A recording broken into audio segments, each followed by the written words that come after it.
Good morning, everybody, and welcome to Chassidus in the morning. 15 minutes to change our lives. Kuntres, we're going to start Maamar Zayin. Before we start, we're just going to give some tzedakah. And Mitzvah Hashem, through the schus of our learning of Kuntres and the avodah that we do in ourselves, should help the soldiers and the captives and the Yidden, wherever they are in the world. And specifically, we're gonna focus on the hostages that already Baruch Hashem signed to come back. The Mitzvah Hashem, they should all come back, and they should all come back safely, and then the army should take care of whatever else needs to take care of to make sure it finishes once and for all. We have actual peace, proper, not just a ceasefire. And we're gonna be learning for Shoham ben Pazitz, the Mitzvah Hashem. With all our learning, Shoham ben Pazitz should come back safely. And Mitzvah Hashem, this list should be already finished. That we keep on learning, of course, but not because it need to be done in the course of anyone. Okay, today's class it's a very interesting. So in Maamar Zayin, in the beginning, in the first paragraph, he basically explains the whole mashal. He gives a whole mashal for the idea of basa kaspoy. When you give to your enemy, you give it on the hind part. We talked about there that when we do the wrong thing, we get not from the inner desire of Hashem, but from the externalities part. So let's see. Maamar Zayin, Perek Aleph. V'hinei, and behold, ha'akum, a person that serves avodah zarah, idolaters, hine kol kabbalas shif'am hu macharayim. They get everything from the hind part, meaning you don't want to give it, but you have to give it. So you don't give it willingly. It's a very in the hind part. The best example that we have nowadays is the whole stopping, whatever you call it, ceasing of fighting in Gaza. And when things have to come in, the way they do things is not beratzin. They don't want to stop the fighting. They want to finally get rid of Hamas once and for all. But they have to hold themselves back in order they can get some hostages. And so you can imagine the way it's being given. It's not in a bederach. It's not a willingly way willingly, but it's more forced. Very, very, very unwillingly.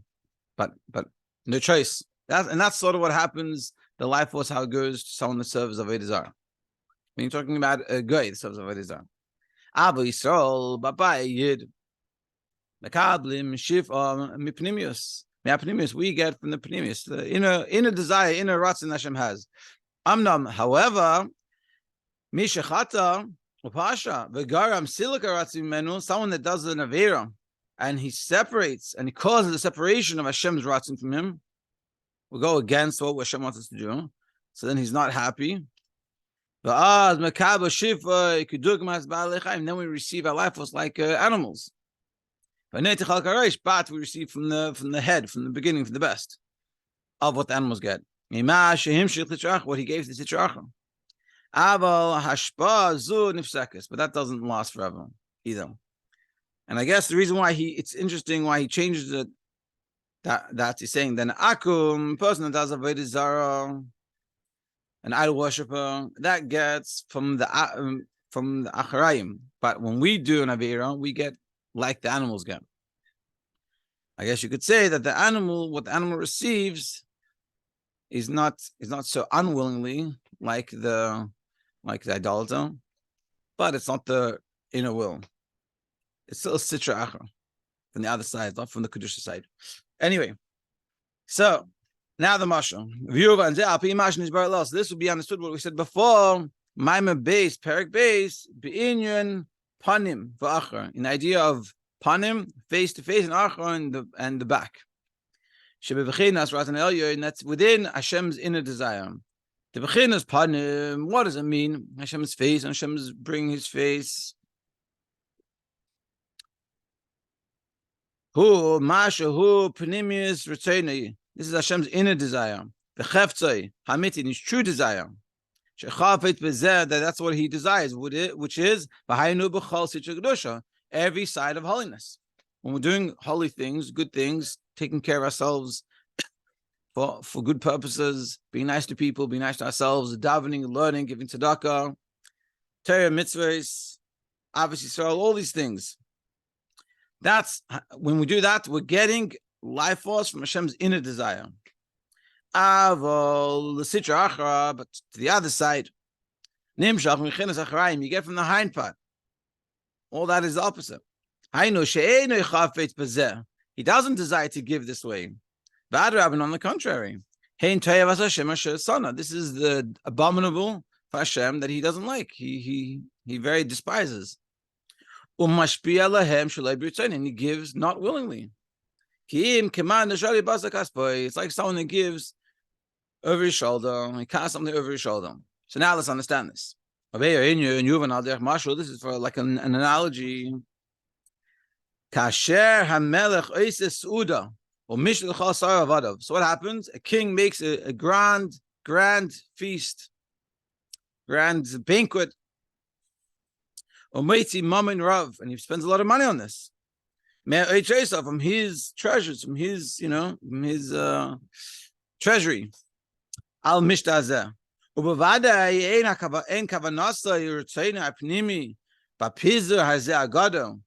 Now, obviously, his desire of doing all this is rak b'shvil hasarim hagdelim, for the great ministers that are coming. He's making it not for anyone else. He's making it for the great. All the money that he's spending is for the fancy people that come. Va'avadim chashuvim, and the important chashuv servants, sheyochlu v'yishtu v'yishkru. They'll eat, drink, get merry. V'sangu mikol ma'achol shulchan hamelech, and now we'll have pleasure from all the food on the table. That's what he was making it for. All these types of delicacies. There'll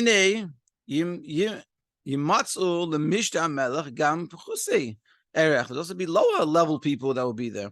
It's like servants and maidservants. Haktanim, the younger ones. Hashpalim, and the low ones. That's on the other side. It's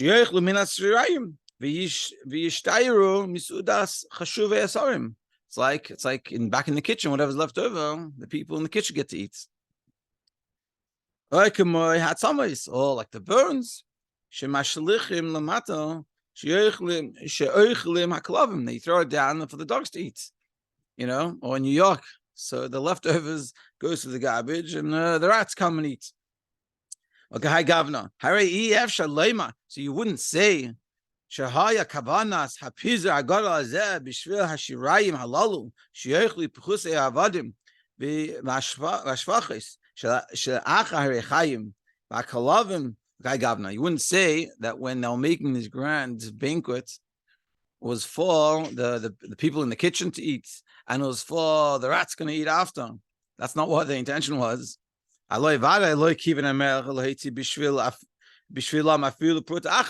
sure, the king didn't even spend 1 cent on those people. When you're making a banquet, you're not having in mind the kitchen staff. You might have to give them. They might have to get some food, or they might get all the leftovers. But that's not your intention at all. You didn't even spend 1 cent on such a thing. Rak asher pizer mamun rav beratzayim v'chayfetz. Pnimi b'shvil seudas asarim hachashuvim. But being that the king spent a lot of money for the banquet and for all the chashva people, so therefore nishba gamkei mechinas chitzenius. There's also leftovers, also the chitzenius. Shehem ashirayim gam la'avadim aktanim, that he even gets to the simple servants. V'arei zeh nikar hashpa sheba v'chinas chitzenius, and this is called chitzenius hashpa, the externality, meaning it's not the inner desire, it's the external. It's external. But derech agav, it's sort of like automatic. Bilvad man like the person giving behind on the hind part, meaning from behind his shoulder.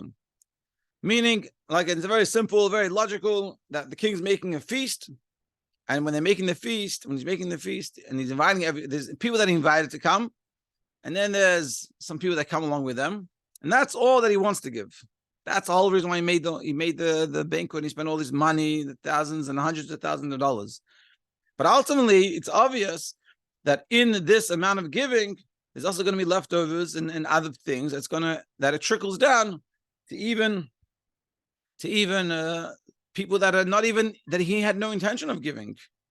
And like we said before, it could be even to the rats of New York, they get. But the point is, of course, that wasn't the intention. And so, of course, whatever they're getting, it's not at all connected to what he's giving. But because he's giving so much, they also get. That's what we're saying. And that is the first Maamar. So let's do the Kitzur. Kitzur of Perek Zayin, Maamar Aleph, page 115 at the top.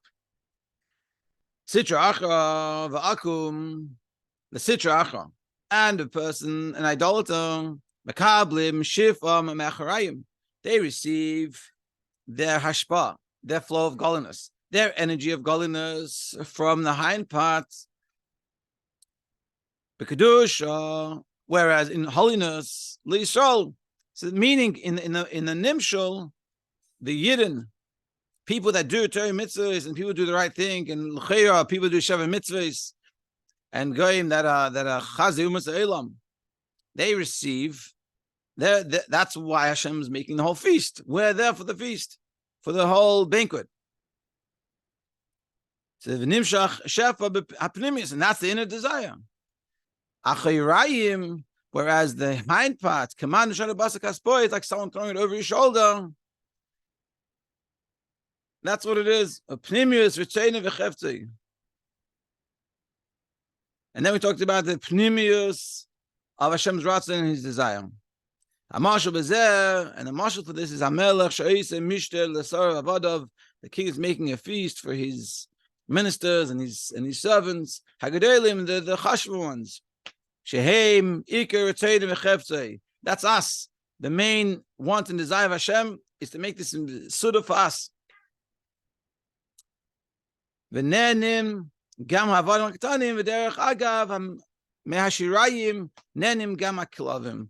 But ultimately, because of this great grand feast that he makes, there's also other people that benefit from it, which is, like we said, it's the maidservants and also even to the extent of the dogs, and meaning Hashem's inner desire is for us, but because he gives so much, it ends up being able to be given. Also is able to get from not being given, but get from it.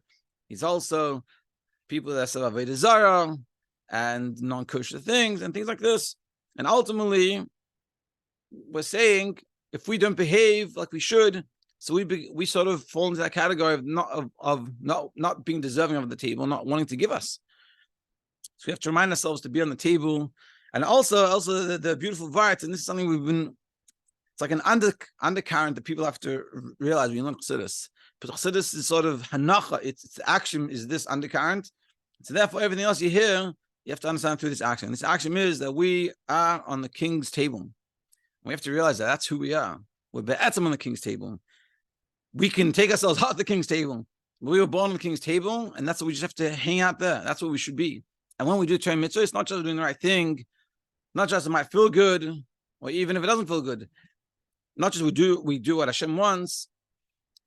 We're sitting at the king's table. And we should ask ourselves, am I sitting on the king's table now? You know, when I'm making a choice, not I really want to, but I shouldn't. Is this befitting of someone that's sitting on the king's table? Am I acting like a minister by the king? Or am I acting like the dog on the floor? Do I want to get the burns? Do I want to get the best? Mitzvah Hashem, all of us, we should recognize it, and we should make that right choice and have only good. Have an amazing day.